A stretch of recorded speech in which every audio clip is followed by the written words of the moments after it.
So the big day is finally here, and we finally have our second look at Destiny 2, although today was the official worldwide reveal, I guess.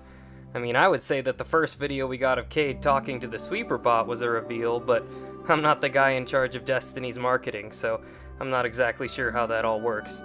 Anyway, with all the excitement going on today, I just wanted to express some quick concerns and hopes about what comes next. First off, I'm glad all we got today was a pre-rendered CG cutscene. We all know how troubled the development of Destiny 1 was, and how the game was completely reworked, so almost all the early footage we saw of the game wasn't in the finished product. We don't have to worry about that happening here, because this definitely doesn't represent the finished product as a whole.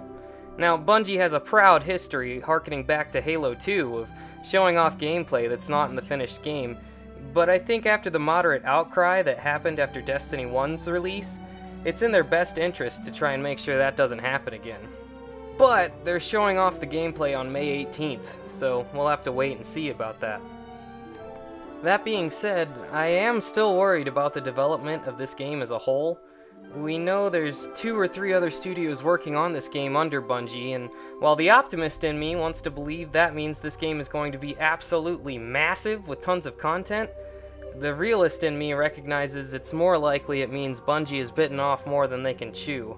I don't want another game that makes me think, this is incredible, but what could have been?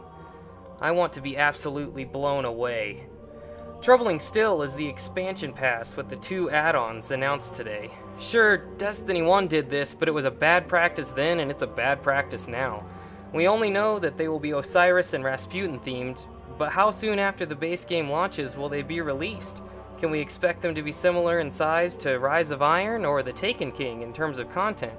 And the most important question, are we still going to be facing regular content droughts in between larger sized expansions? The announcement of this pass already suggests that we will, and that troubles me.